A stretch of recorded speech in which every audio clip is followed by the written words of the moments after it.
And good morning and welcome to today's FS Club webinar. We have a fascinating subject, driving the green transition, the strategic role of business in climate action and public collaboration.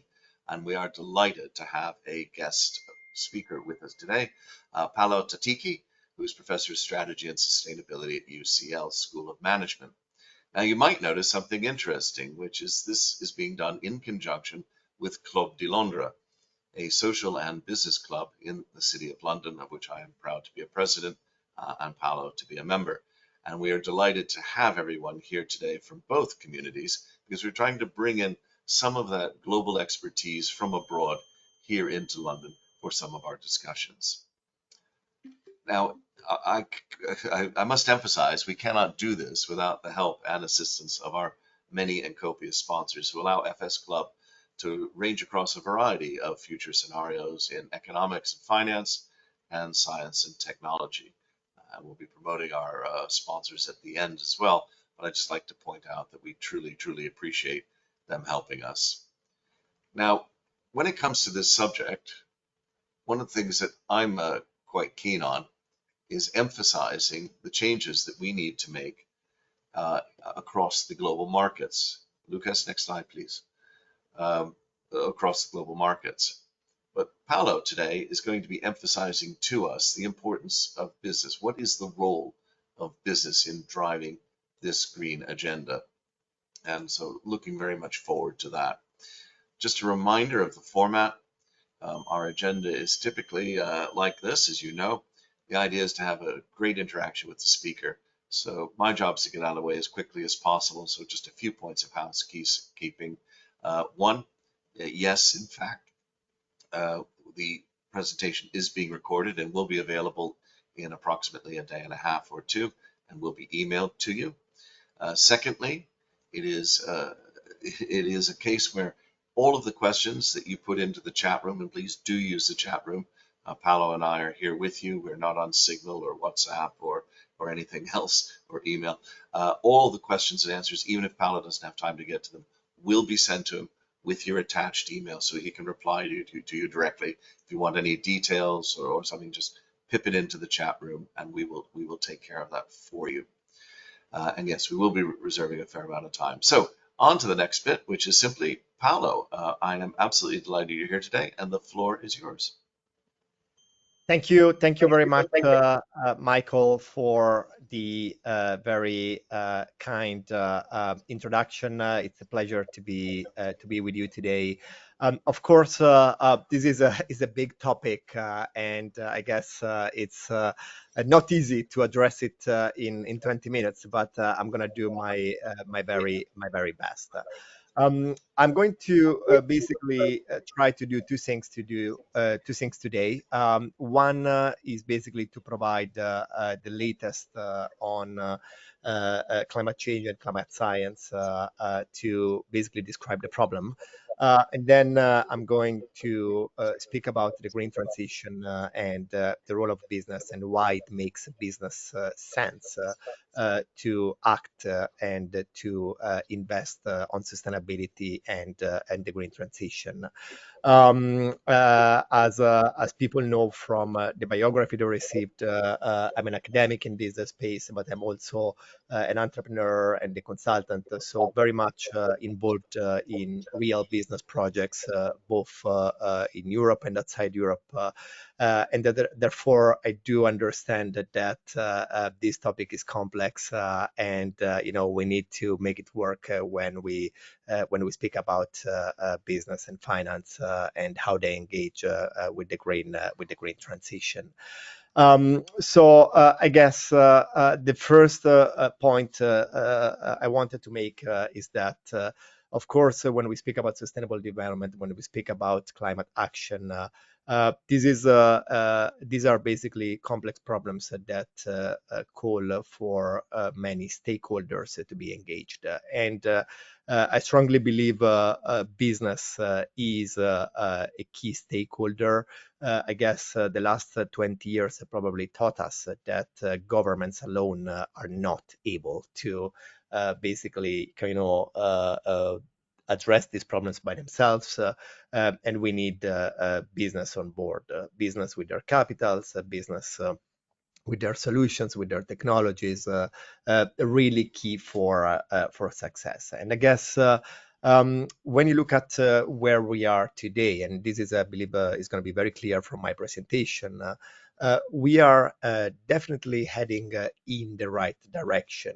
We have seen a lot of engagement in the recent years, but unfortunately, we are not moving fast enough, and this is why I guess we need more.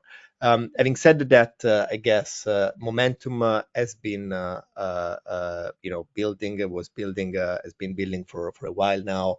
And despite of COVID, despite of the geopolitical context, I guess it's quite reassuring that we do see basically stakeholders globally, acting on climate. So we need to keep pushing on this direction.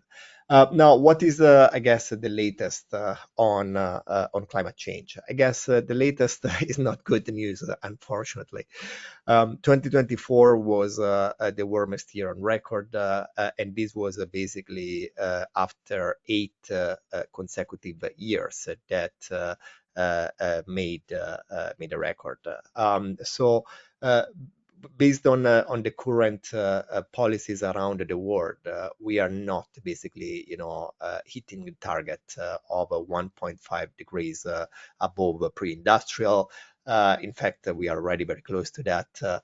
But the goal of containing climate change to basically change of +2 degrees above pre-industrial is still possible, is still realistic. Climate scientists believe on that, even if realistically speaking is a very difficult target, because as I said, based on current policies, we are probably on track for roughly an increase of temperature, global temperature of 3 degrees by the end of this century. What is even worse is that basically we need to avoid what are called the tipping points. This means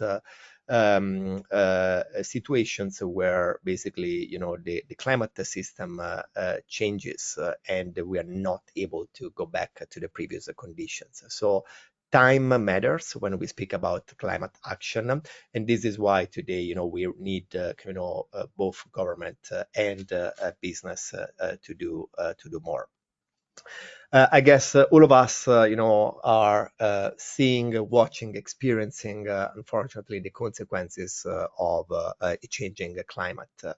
2024 was a terrible year.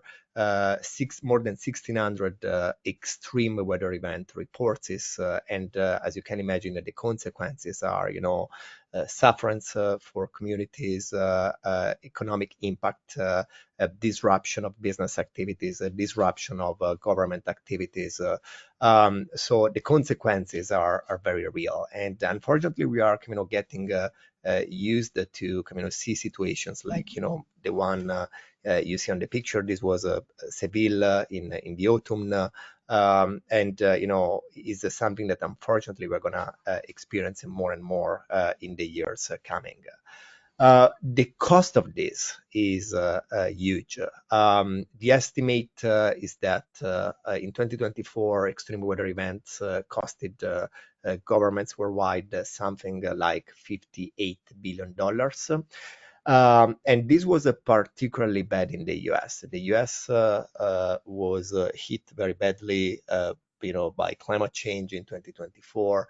And the White House basically estimates that they experienced more or less a $1 billion extreme weather event every 2 weeks in 2024. So this is the reason why governments are so interested in climate action today, because paying for the consequences of it is just not possible. We need to act. We need, of course, both mitigation and adaptation strategies. But today there is a very solid evidence that it makes economic sense to act on climate action on climate change instead of paying for the consequences of these extreme weather events. As I said, time is important, and we are on a hurry to cut global carbon emissions. If we wanted to stay on track with the 1.5 and 2 degrees targets, we basically need to cut something like 40% by 2030 and close to 60% by 2035. So action really need to takes place now. I can't emphasize this enough. No surprise that this is probably the biggest risk we have in society. The slide that you see on the screen is coming from the World Economic Forum. Every year they produce what is called the Global Risks Report. Probably many people listening know it very well.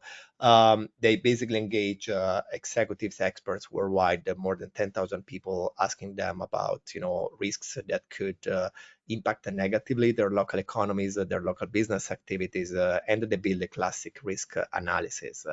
And when you basically look at short-term, medium-term, and long-term risks, you will notice that climate change is always at the top. So as a society, when we act on climate change, we are basically managing not only an environmental risk, but we are managing a very real economic and business risk. Plenty of studies that try to understand what is the cost of inaction, and it's big. This means we are going to experience a significant GDP impact globally if we are not able to mitigate climate change as we need.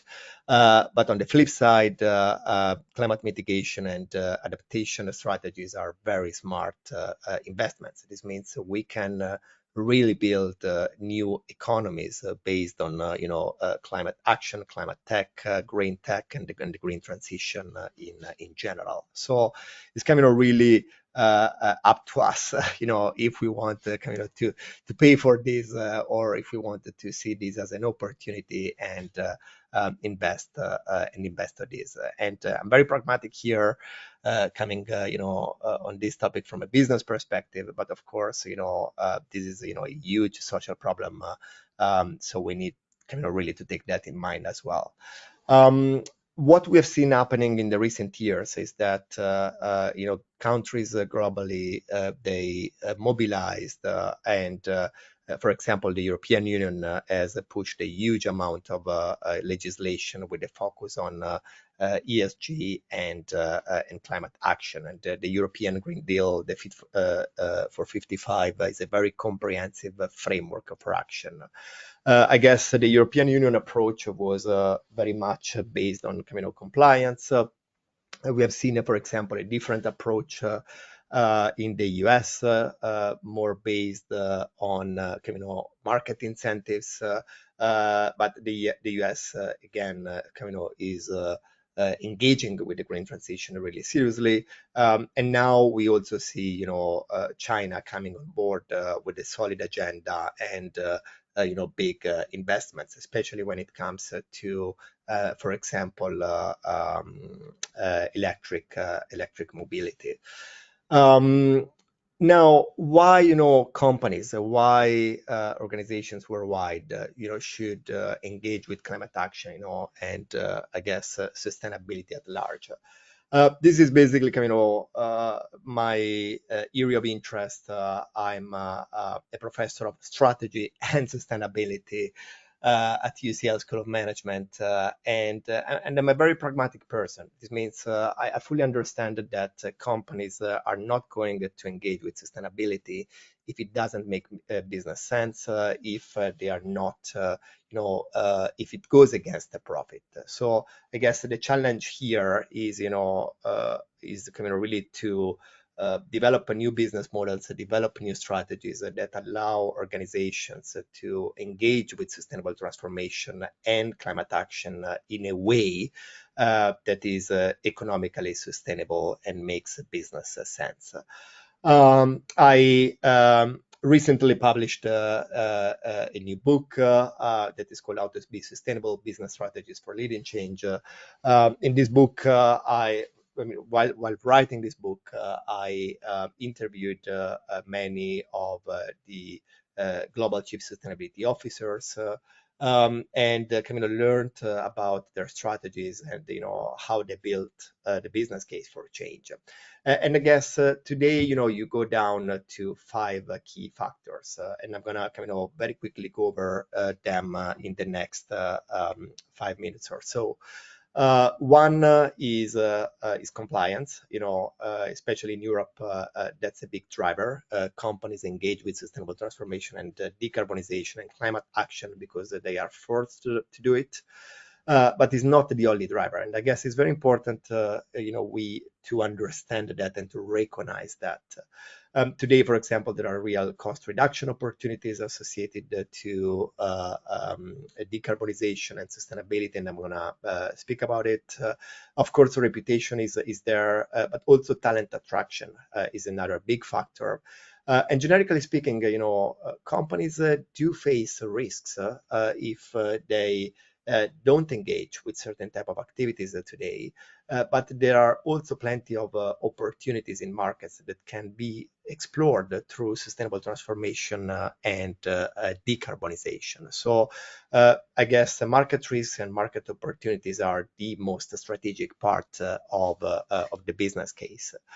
Now, when it comes to compliance, there is no doubt that the European Union is the most advanced region in the world from, I guess, an ESG legislation perspective.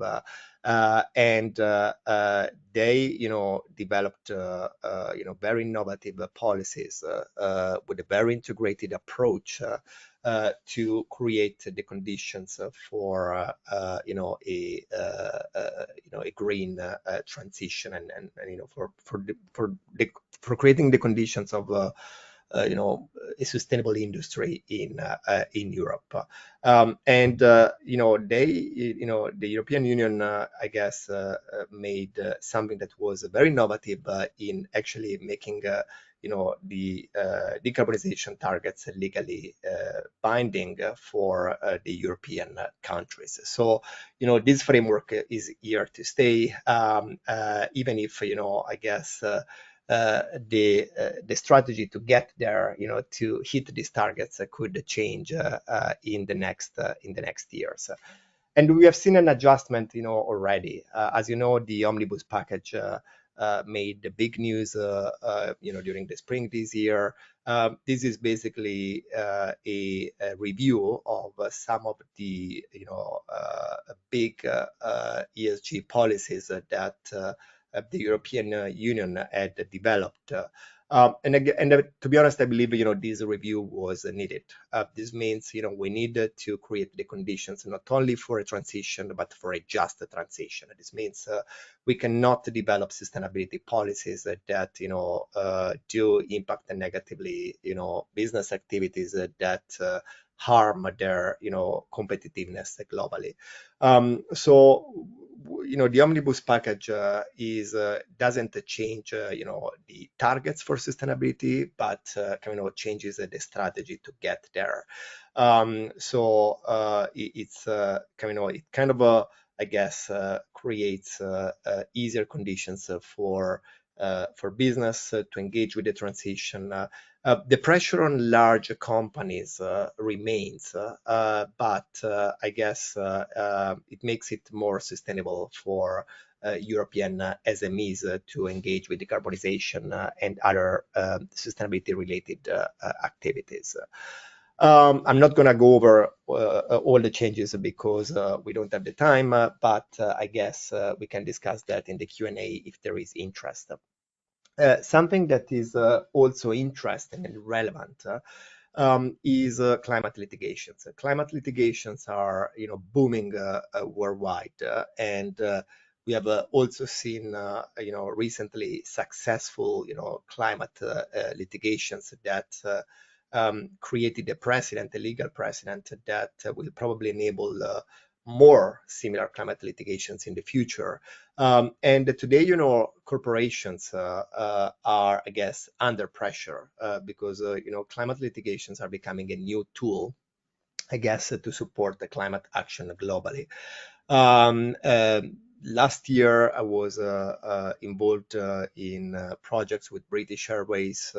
I'm currently, in a project with ITA Airways.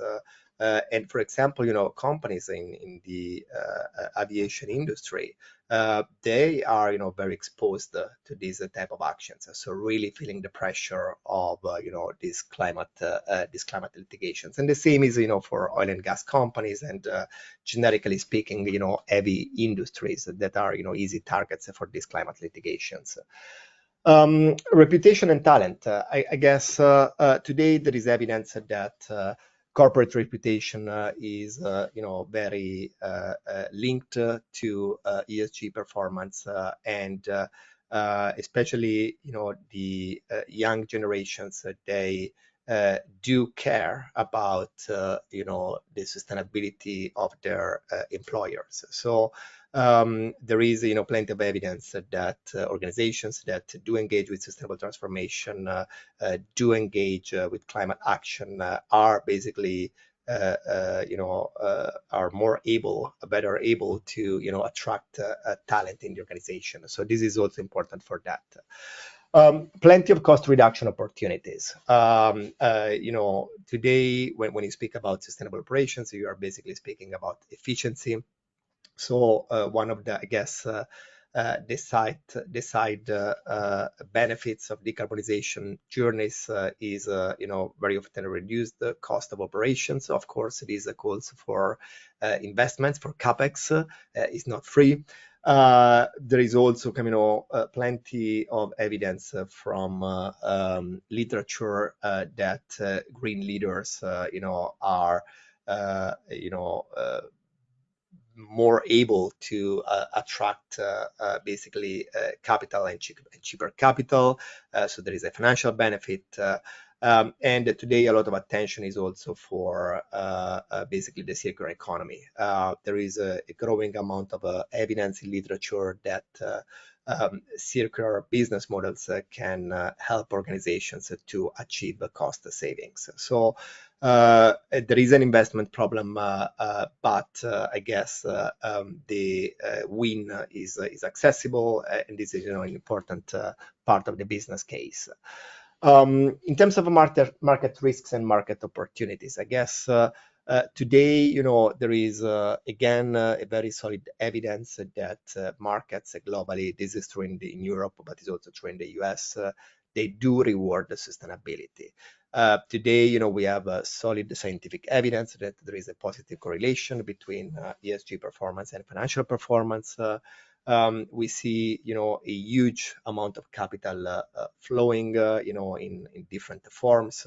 And we also see, customers globally that are, I guess, becoming more interested on the topic. They are more able to recognize the sustainable products and services. They do prefer sustainable products and services, and this is the reason why these type of products and services are growing significantly in the market compared to traditional products. So markets are changing, and this means companies need to develop new strategies. I just published during the summer a new book, the second book of the year. This is in Italian only. Is a book that speaks about sustainability and innovation, presenting many interesting Italian stories. But I guess the main, thesis of the book is that today, when we speak about sustainability, when we speak about decarbonization, we are substantially speaking of innovation. Sustainability is the objective for business, but innovation is how we get there. Is innovation of products, innovation of services, innovation of business models, innovation of our value chain activities. So the two things are truly connected, and we see more and more, companies understanding this and developing strategies accordingly. The journey to kind of decarbonize business is a bumpy journey. Today, we see corporations focusing mainly on direct emissions, but more and more in the years coming, we're going to see corporations also focusing on indirect emissions and engaging more, engaging more suppliers to decarbonize supply chains. I'm running out of time, so I'm going to stop it here. And at this point, happy to take questions.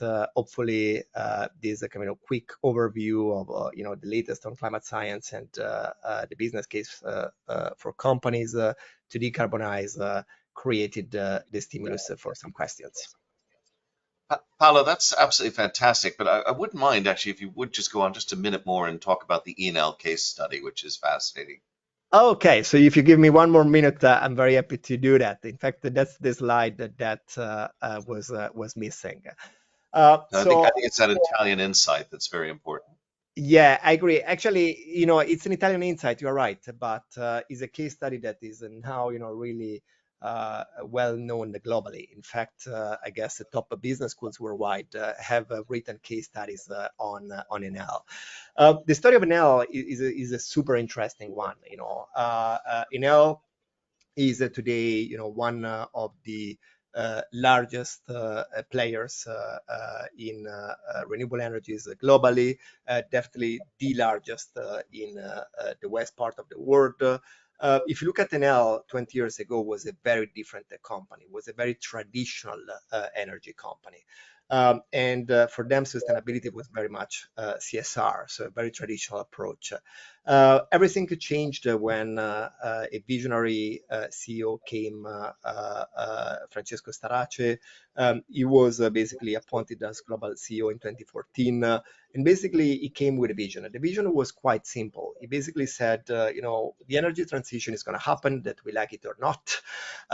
We can, be passive or we can be actors. And I want Enel Group to become an actor. So it started, a journey of change that led to some very interesting decisions that I'm going to summarize in the next 60 seconds. One, basically, he understood this link between sustainability and innovation. In fact, he didn't appoint a chief sustainability officer. He basically went out and hired the best innovation expert in Italy, a guy called Ernesto Ciora, to lead the sustainable transformation of Enel Group.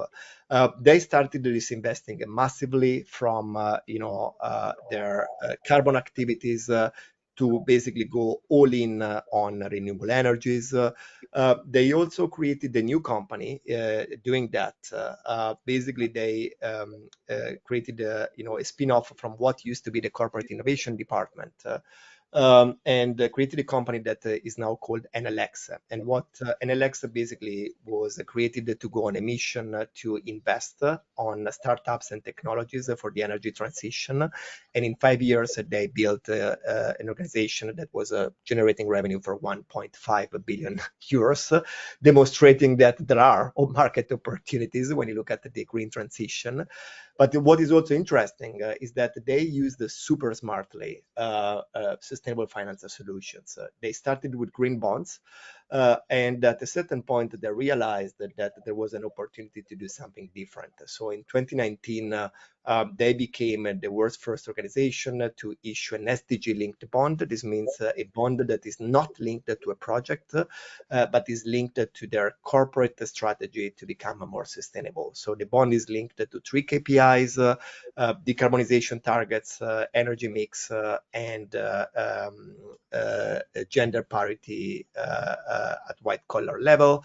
And in 2 years, they raised 19 billion euros and kind of created a market that wasn't existing, because today the SDG linked bond market is roughly 300 billion euros. So I think when you look at the transformation of Enel, is a super interesting story, because it demonstrates that decarbonization, sustainable transformation can be done in a smart way, in a strategic way, in a way that makes business sense.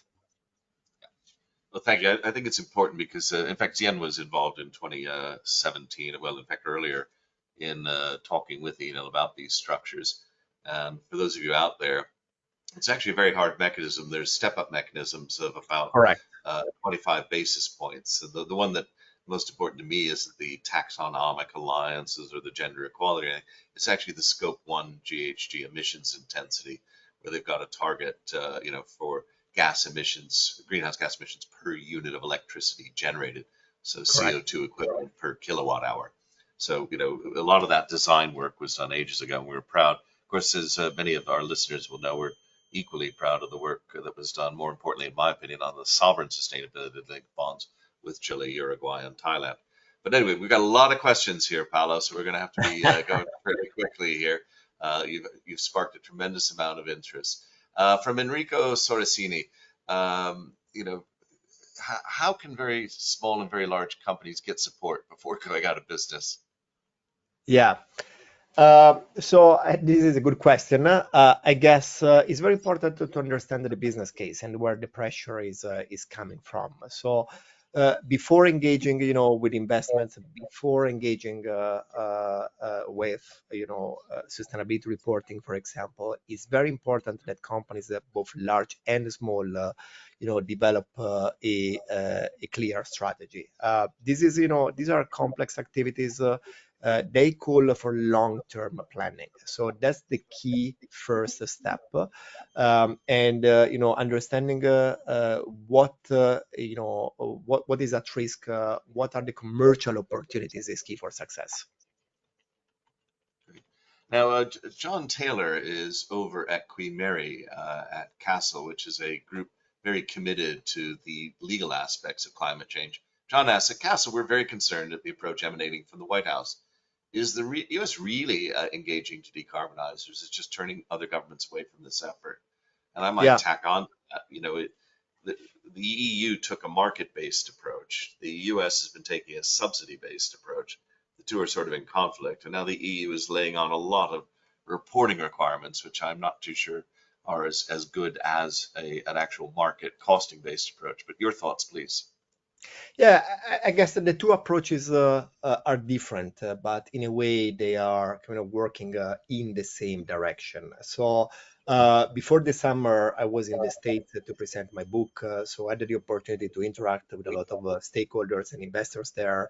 And I believe, we need to distinguish the narratives from the reality. Because, for example, if you look at the investments on renewable energies in the US, they are growing at the speed of light. So they are kind of clearly going in that direction. Despite of a president talking about reopening coal plants.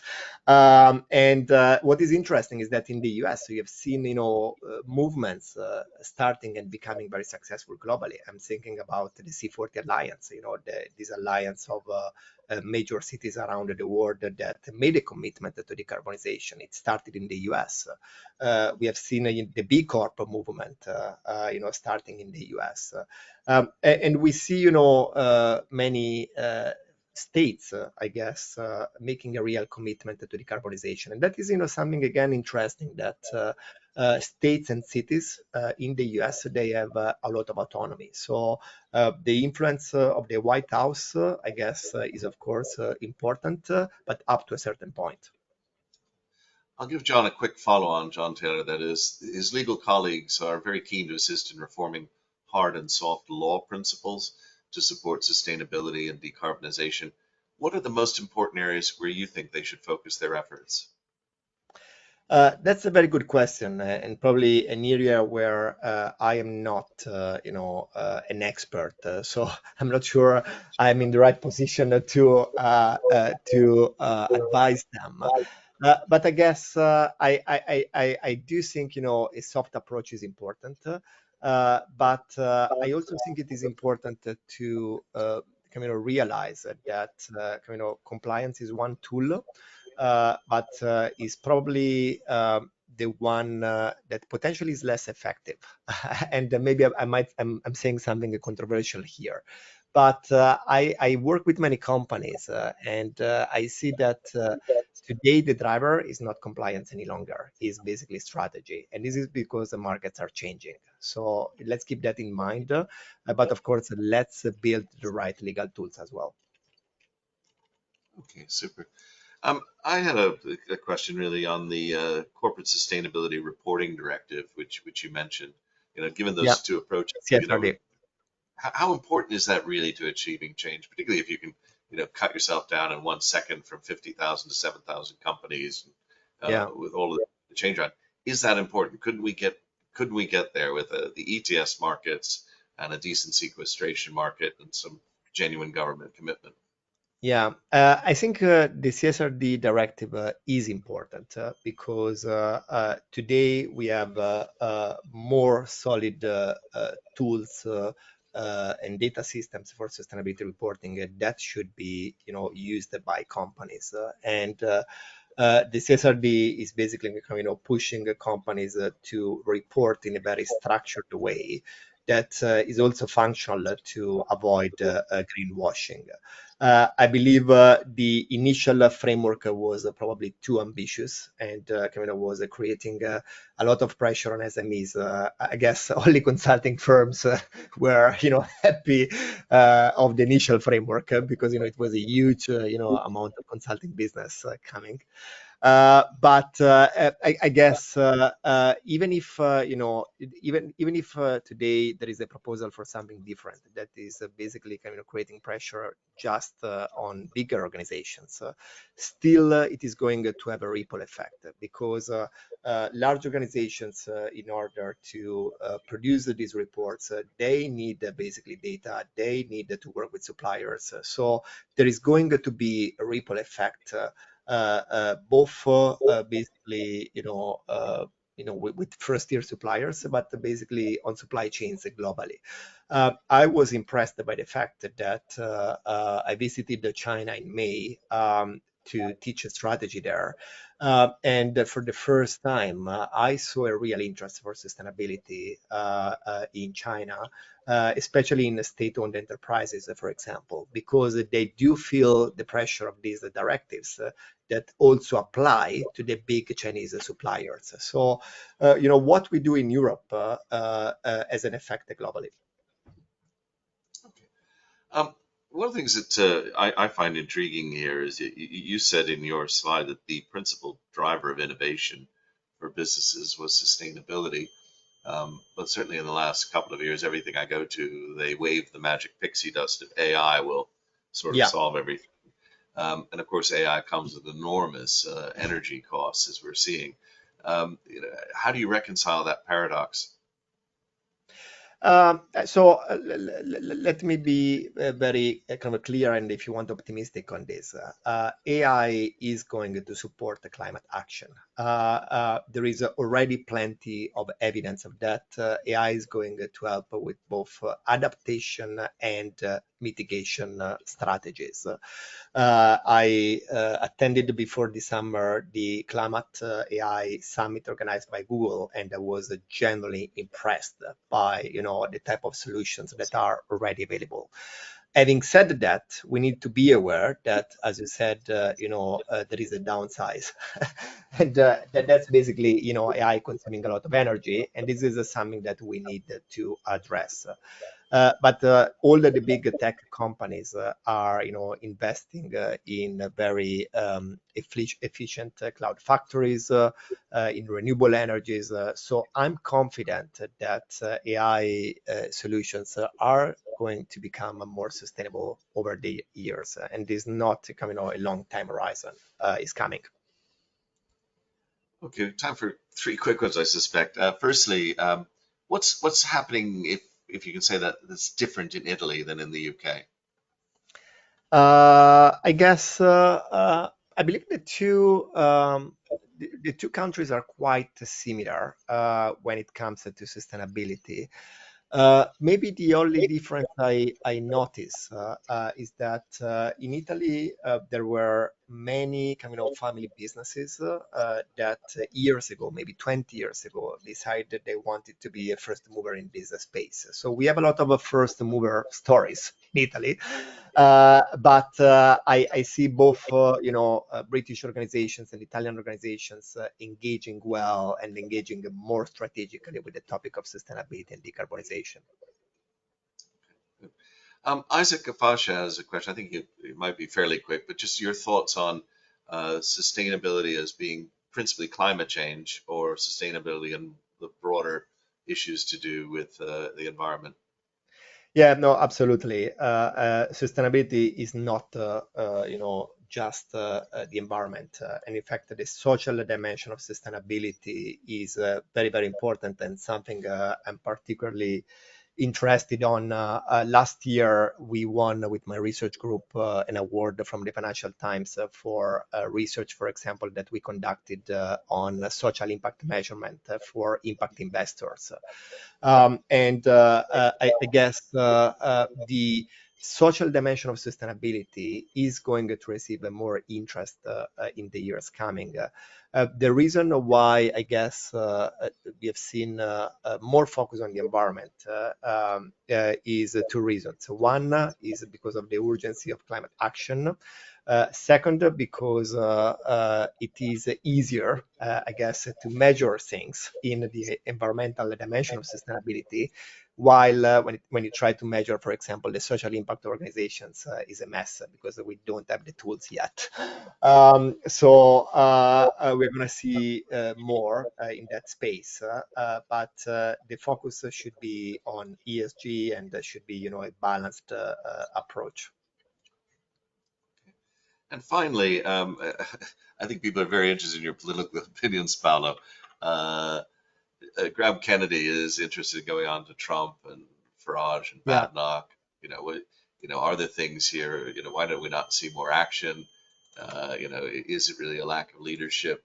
James Barry is, what extent is the slow pace of climate action less a scientific challenge and more a systemic failure of visible leadership? People cannot see the benefits. It just isn't visible, but the costs are there. Maybe Yeah. that's a nice concluding remark for you. Yeah, no, absolutely. I mean, I'm not going political here, but as I said, I believe, we need to kind of distinguish the storytelling and the narratives from the reality. And I guess in the US, we do kind of see very controversial narratives. But I invite everybody to look at the data, the data of investment on renewable energy, the data related to, for example, sustainable products in the American market. I guess the US is going clearly in one direction, which is the same direction of the European Union. So I guess there is a negative impact of certain narratives coming from the White House, because they, I guess, delay change, they raise questions, and this is a time where, we should act, and act quickly. So that's the negative impact, is a delay, but the direction remains clear. Wonderful. Well, it's been a quick canter, but I think an important one, and we're delighted that you were kind enough to give such a really good presentation. So, folks, just as we do like to stick to time, quick look at some of our forthcoming events. For anybody who's in London on Friday, we are having a large set, a couple of hundred people, going on a whole variety of PEEPS walks.